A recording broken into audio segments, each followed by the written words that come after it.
जम्मू कश्मीर विधानसभा चुनाव के नतीजे आ चुके हैं और नेशनल कॉन्फ्रेंस और कांग्रेस के गठबंधन को इन चुनावों में जीत मिली है और फारूक अब्दुल्ला ने ऐलान भी कर दिया है कि जम्मू कश्मीर के अगले मुख्यमंत्री उमर अब्दुल्ला होंगे। यानी कि दूसरी बार उमर अब्दुल्ला जो कि नेशनल कॉन्फ्रेंस के वाइस प्रेसिडेंट हैं, वो जम्मू कश्मीर के अगले मुख्यमंत्री बनने जा रहे हैं। आपको बता दें कि 2009 में भी पहली बार उमर अब्दुल्ला जम्मू कश्मीर के मुख्यमंत्री बनेंगे। लेकिन अगर चुनाव नतीजों का एनालिसिस अगर हम पार्टी वाइज करें तो इसमें जो सबसे बड़ा जो मेजर प्लेयर उभर करके सामने आई है वो है नेशनल कॉन्फ्रेंस। नेशनल कॉन्फ्रेंस जो कि जब 10 साल पहले जम्मू कश्मीर में 2014 में विधानसभा चुनाव हुए थे तो उसमें नेशनल कॉन्फ्रेंस को बुरी तरीके से हार का सामना करना पड़ा था और सिर्फ 15 विधानसभा चुनाव सीटों पर नेशनल कॉन्फ्रेंस को जीत मिली थी। लेकिन इस बार के विधानसभा चुनाव में नेशनल कॉन्फ्रेंस जो है वो एक सबसे बड़ी पार्टी बनकर के उभरी है और नेशनल कॉन्फ्रेंस ने 42 विधानसभा सीटों पर जीत जो है वो साफ तौर पर हासिल कर ली है, जिसमें से जो 2 विधानसभा सीटों से जहां से उमर अब्दुल्ला लड़ रहे थे, एक बडगाम से और दूसरा गांदरबल से, इन दोनों सीटों पर उमर अब्दुल्ला को जो है जीत का स्वाद चखा है। तो कहीं ना कहीं एक बड़ी उपलब्धि जो है वो नेशनल कॉन्फ्रेंस की ओर से इन जम्मू कश्मीर के विधानसभा चुनाव, जो कि एक बहुत ऐतिहासिक भी माना जा रहा था, 10 साल बाद विधानसभा चुनाव जो है वो जम्मू कश्मीर की धरती पर हो रहे थे। 370 के बाद पहली बार विधानसभा चुनाव जो है वो हो रहे थे। पोलिंग परसेंटेज भी जो है वो लगभग 2014 के चुनाव के करीब था। हालांकि 2014 के से तुलना करें तो 1% जो है कम पोलिंग इस बार हुई थी, लेकिन इसके बावजूद नेशनल कॉन्फ्रेंस जो है वो 42 सीटों के साथ इस गठबंधन में जो है वो सबसे बड़ी पार्टी बन करके उभरी है। तो जाहिर तौर पर जिस तरीके से अगर लोकसभा चुनाव की बात करें तो लगभग 3 महीने पहले ही उमर अब्दुल्ला को बारामुल्ला सीट से जो है वो हार का सामना करना पड़ा था, जो कि काफ़ी शर्मनाक हार थी, काफ़ी ह्यूमिलिएटिंग हार थी, क्योंकि उमर अब्दुल्ला को हराने वाले जो बारामुल्ला से जो सांसद हैं इस वक्त के, इंजीनियर राशिद, वो तिहाड़ जेल में टेरर फंडिंग मामले के आरोप में जो है वो तिहाड़ जेल में बनते और तिहाड़ जेल से ही उन्होंने इंजीनियर राशिद ने अपना नामांकन बना और फिर जो है उन्होंने उमर अब्दुल्ला को लगभग 2 लाख से भी ज़्यादा वोटों से लोकसभा चुनाव में हराया था। लेकिन लगभग 3 से 4 महीने के बाद जब विधानसभा के चुनाव हुए तो फिर नेशनल कॉन्फ्रेंस जो है वो सबसे बड़ी पार्टी बन करके उभरी है और 42 विधानसभा सीटों पर नेशनल कॉन्फ्रेंस को जो है वो साफ तौर पर जो है वो जीत जो है वो हासिल हुई है। तो एक बड़ी उपलब्धि जो है वो नेशनल कॉन्फ्रेंस के लिए है कि जम्मू कश्मीर के लोगों का जो मैंडेट है वो उमर अब्दुल्ला की पार्टी नेशनल कॉन्फ्रेंस के ऊपर जो है वो साफ तौर पर जो है वो देखा जा रहा है। हालांकि मुख्यमंत्री का जो ऐलान होता है वो अमूमन विधायक दल की बैठक होती है और उसमें जो है वो मुख्यमंत्री के नाम पर मोहर लगती है, लेकिन विधायक दल की बैठक से पहले ही नतीजे आने के तुरंत बाद ही नेशनल कॉन्फ्रेंस के मुखिया फारूक अब्दुल्ला ने यह ऐलान कर दिया कि उमर अब्दुल्ला जो है वो जम्मू कश्मीर के अगले मुख्यमंत्री जो है वो होने वाले हैं। तो कहीं ना कहीं एक बड़ी उपलब्धि जो है वो नेशनल कॉन्फ्रेंस के लिए है कि 42 सीटों के साथ नेशनल कॉन्फ्रेंस जो है वो जम्मू कश्मीर के विधानसभा चुनावों में जो है वो सबसे बड़ी पार्टी बन करके उभरी है। वहीं अगर हम दूसरे तौर पर जो इंडिया गठबंधन की जो दूसरी पार्टी है कांग्रेस की बात करें तो कांग्रेस ने 6 सीटें जो हैं वो ज़रूर निकाली हैं। कांग्रेस जो है वो सरकार जम्मू कश्मीर में सरकार का हिस्सा जो है वो ज़रूर रहेगी, लेकिन कहीं ना कहीं कांग्रेस को इंट्रोस्पेक्शन की ज़रूरत जो है वो ज़रूर है, क्योंकि कांग्रेस की जो टैली है अगर हम 2014 से तुलना करें तो 50% जो सीटें हैं वो सीधे तौर पर कांग्रेस की जो है वो कम हो गई हैं। बीते 2014 के विधानसभा चुनाव में कांग्रेस को जहां 12 सीटें मिली थी, वहीं इस बार के विधानसभा चुनाव में कांग्रेस को सिर्फ 6 सीटों से ही संतोष करना पड़ा है। और इससे अगर राजनीतिक दूरदर्शिता की अगर हम बात करें तो जम्मू रीजन में जहां पर जो कि कभी कांग्रेस जहां पर मजबूत मानी जाती थी और इस रीजन में कांग्रेस की जो लड़ाई है वो बीजेपी के साथ डायरेक्ट तौर पर थी, हेड ऑन जो लड़ाई थी वो बीजेपी के साथ थी जम्मू रीजन में, वहां पर कांग्रेस का प्रदर्शन जो जो है वो ज़रूर शर्मनाक रहा है और कांग्रेस ने को जो है वो जम्मू कश्मीर के विधानसभा चुनाव में सिर्फ और सिर्फ 6 सीटों से ही जो है वो संतोष करना पड़ेगा। हालांकि आने वाले दिन जो है वो कहीं ना कहीं और भी इंटरेस्टिंग होने वाले हैं। हमने जो है वो जम्मू कश्मीर के कांग्रेस के जो अध्यक्ष हैं तारिक अहमद कर्रा, हमने उनसे भी बात करी तो उनका भी यही कहना था कि कहीं ना जिस तरीके की हम उम्मीद कर रहे थे नतीजों की, उस उम्मीद के मुताबिक जो है वो नतीजे नहीं आए हैं। हमें कहीं ना कहीं इंट्रोस्पेक्शन करने की ज़रूरत है। हालांकि तारिक हमीद कर्रा ने ये भी आरोप लगाया कि जम्मू में चुनाव से 3 दिन पहले प्रशासन की तरफ से कोऑपरेशन जो है वो नहीं किया गया, पुलिस ने बैरिकेड्स हटा दिए, मनी फेयरिंग हुई, लिक्वर फेयरिंग का भी आरोप जो है वो जम्मू कश्मीर के पीसीसी चीफ की तरफ से जो है वो लगाया गया है। लेकिन नतीजों की बात करें तो कांग्रेस के लिए जम्मू कश्मीर विधानसभा से कोई बहुत अच्छी खबर जो है वो नहीं देखने को मिल रही है। सरकार ज़रूर बन रही है गठबंधन की, सरकार का हिस्सा जो है वो कांग्रेस ज़रूर होगी, लेकिन अगर अपनी सीटों की बात करें तो कहीं ना कहीं कांग्रेस को सिर्फ जो है वो जो 6 सीट मिली है, इसके बाद से कांग्रेस को जो है वो इंट्रोस्पेक्शन की ज़रूरत जो है वो ज़रूर है कि 10 साल में 12 की कैसे 50% सीट जो है वो और उनकी जो टैली है वो 50% तक कम कैसे हो गई। 2014 में 12 थी और 2024 के विधानसभा चुनाव में कांग्रेस को सिर्फ 6 ही सीट मिली है। वहीं अगर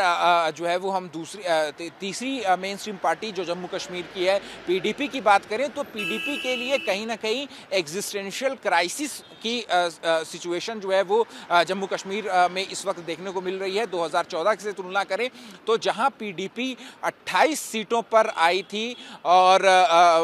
बीजेपी के साथ मिलकर के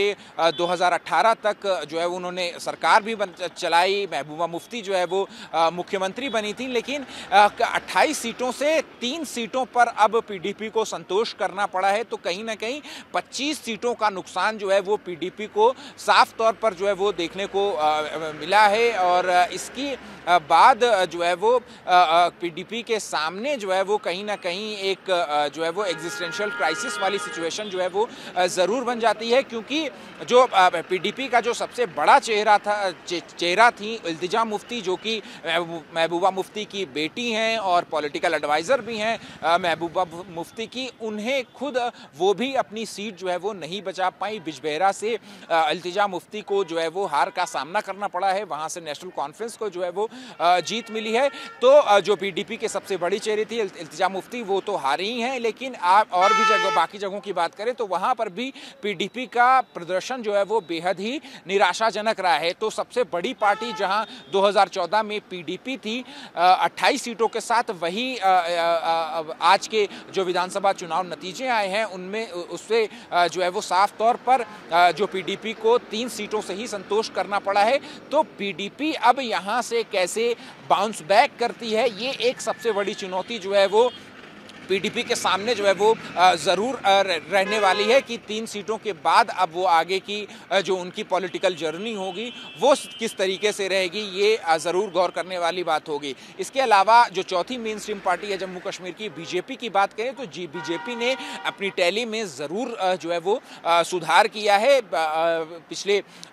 जो विधानसभा चुनाव 2014 में हुए थे उसमें बीजेपी को ने जम्मू रीजन में और जम्मू कश्मीर के विधानसभा चुनाव में 25 सीटें जीती थी और इस बार उस आंकड़े को भी पार करके बीजेपी ने जम्मू कश्मीर के विधानसभा चुनावों में 29 सीटें ला करके जो है वो एक रिकॉर्ड दर्ज किया है। तो पिछली बार के विधानसभा चुनाव से ज़्यादा सीटें जो हैं वो बीजेपी को इस बार मिली है, 29 सीटें जो है वो बीजेपी ने जीती है। हालांकि एक सेटबैक जो है वो बीजेपी के लिए ये ज़रूर रहा कि जो जम्मू कश्मीर बीजेपी के अध्यक्ष हैं रविंद्र रैना, उन्हें अपनी सीट जिस सीट से वो चुनाव लड़ रहे थे वहां उन्हें एक शर्मनाक हार का सामना जो है वो करना पड़ा है। नौशेरा से रविंद्र रैना जो है वो चुनाव लड़ रहे थे और जम्मू कश्मीर बीजेपी का चेहरा माने जाते थे रविंद्र रैना, लेकिन इसके बावजूद जो है वो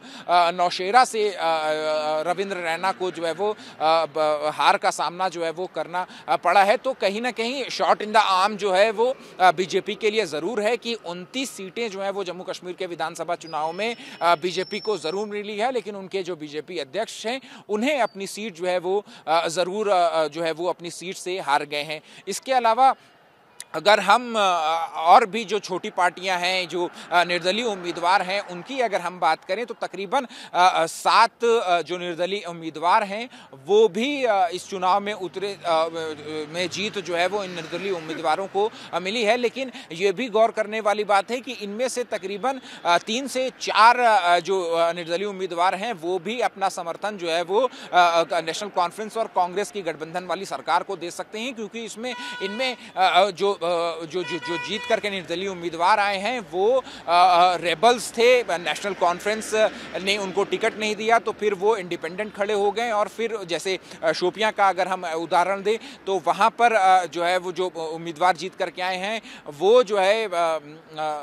नेशनल कॉन्फ्रेंस से वो टिकट की कवायद कर रहे थे, लेकिन नेशनल कॉन्फ्रेंस उन्हें टिकट नहीं मिला तो उन्होंने निर्दलीय पर्चा भरा और फिर उसके बाद उन्होंने जीत का परचम लहरा दिया। तो ऐसी उम्मीद की जा रही है कि वो भी नेशनल कॉन्फ्रेंस और कांग्रेस को अपना समर्थन दे देंगे। लेकिन इसके अलावा जैसा कि राजनीतिक विश्लेषक बात कह रहे थे कि इंजीनियर राशिद जो कि बारामुल्ला से सांसद हैं, उनकी पार्टी जो थी अवामी इत्तेहाद पार्टी, जो कि 34 विधानसभा सीटों पर चुनाव लड़ रही थी और काफ़ी इमोशनल कैंपेन जो है वो इंजीनियर राशिद की पार्टी ने बुना था, और पूरी कैंपेन का जो ताना बाना है वो इंजीनियर राशिद के ही चेहरे के, उनकी पर्सनैलिटी के आसपास ही बुना गया था कि इंजीनियर राशिद को 5.5 साल तक तिहाड़ जेल में जो है वो रखा गया, और फिर उसके बाद जो है वो उन्हें विधानसभा चुनाव में प्रचार करने के लिए इंटरिम बेल जो है वो ज़रूर मिली और वो बाहर निकले। उन्होंने प्रचार किया, 34 सीटों पर अपने कैंडिडेट्स उतारे, लेकिन उनके लिए भी बेहद शर्मनाक प्रदर्शन रहा कि उन्हें सिर्फ और सिर्फ एक सीट पर ही जीत से संतोष करना पड़ा है, और वो भी सीट जो है वो लंगेट विधानसभा सीट है, जहां से इंजीनियर राशिद के छोटे भाई खुर्शीद अहमद शेख ने जो है वो चुनाव जीता है। आपको बता दें कि ये लंगेट जो है वो इंजीनियर राशिद का गढ़ माना जाता है। 2008 में पहली बार इंजीनियर राशिद जो है वो इसी लंगेट विधानसभा से चुन करके जम्मू कश्मीर की विधानसभा में पहुंचे थे। तो इंजीनियर राशिद जो है वो अपना गढ़ बचाने में तो ज़रूर कामयाब हो गए हैं, लेकिन अगर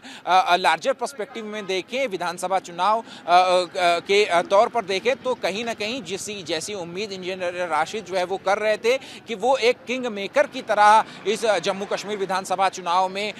उभरेंगे और उनके सपोर्ट के बिना जो है वो जम्मू कश्मीर में सरकार बनाना जो है वो मुमकिन नहीं होगा। तो ये इस उम्मीद पर पानी जो है वो ज़रूर जो है वो बिखर गया है, क्योंकि उन्हें जो है वो इंजीनियर राशिद की पार्टी को सिर्फ और सिर्फ एक सीट से संतोष जो है वो करना पड़ा है। इसके अलावा जिस एक पार्टी पीपल्स कॉन्फ्रेंस की भी जो है वो अक्सर चर्चा होती रही है, उन्होंने भी जो है वो तकरीबन 2 दर्जन से ज़्यादा दर्जन भर से ज़्यादा सीटों पर उम्मीदवार जो है वो उतारे थे, लेकिन इसके बावजूद पीपल्स कॉन्फ्रेंस को सिर्फ और सिर्फ एक सीट से ही जो है वो संतोष करना पड़ा है। जो पीपल्स कॉन्फ्रेंस के जो चीफ हैं सज्जाद लोन, उन्होंने जो है वो 2 सीटों से जो है वो चुनाव लड़ा था, हंडवारा और कुपवारा, जिनमें से उन्हें सिर्फ और सिर्फ एक सीट पर ही जीत के साथ जो है वो संतोष करना पड़ा है। तो और इसके अलावा जो इस जम्मू कश्मीर विधानसभा चुनाव में एक और जो ऐतिहासिक चीज़ ये हुई है कि आम आदमी पार्टी की एंट्री जो है वो जम्मू कश्मीर विधान सभा में जो है वो ज़रूर होगी। जम्मू कश्मीर के डोडा विधानसभा से आम आदमी पार्टी का इकलौता कैंडिडेट ने जो है वो जीत ज़रूर दर्ज की है। तो और इसके अलावा जो एक सीट है वो गई है सीपीआई मार्क्सिस्ट के पास। सीपीआईएम ने भी जो है वो एक सीट जम्मू कश्मीर विधानसभा में जीत करके सिक्योर कर ली है, और अब उम्मीद की जा रही है कि ये इंडिया गठबंधन का हिस्सा थी और ये सपोर्ट भी जो है वो नेशनल कॉन्फ्रेंस और कांग्रेस को दे देगा। तो आपको मान करके चलिए कि जम्मू कश्मीर विधानसभा में तकरीबन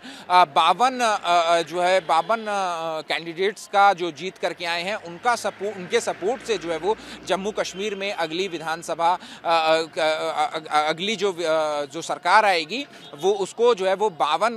जो है वो विधायकों का सपोर्ट रहेगा। अब देखने वाली बात ये रहेगी कि जम्मू कश्मीर में जो शपथ ग्रहण समारोह है वो कब होता है, लेकिन ये बात तो जैसा कि नेशनल कॉन्फ्रेंस के चीफ ने ऐलान कर दिया है कि उमर अब्दुल्ला ही जो है वो अगले मुख्यमंत्री जम्मू कश्मीर विधानसभा चुनाव के बाद जो कि 2 सीट से जीत करके आए हैं तो उमर अब्दुल्ला ही अब अगले मुख्यमंत्री जम्मू कश्मीर के बनेंगे। कैमरा पर्सन वेद प्रकाश पांडे के साथ Ahmad Bilal, ABP news, Jammu Kashmir. ABP Majha, उघडा डोळे बघा नीट।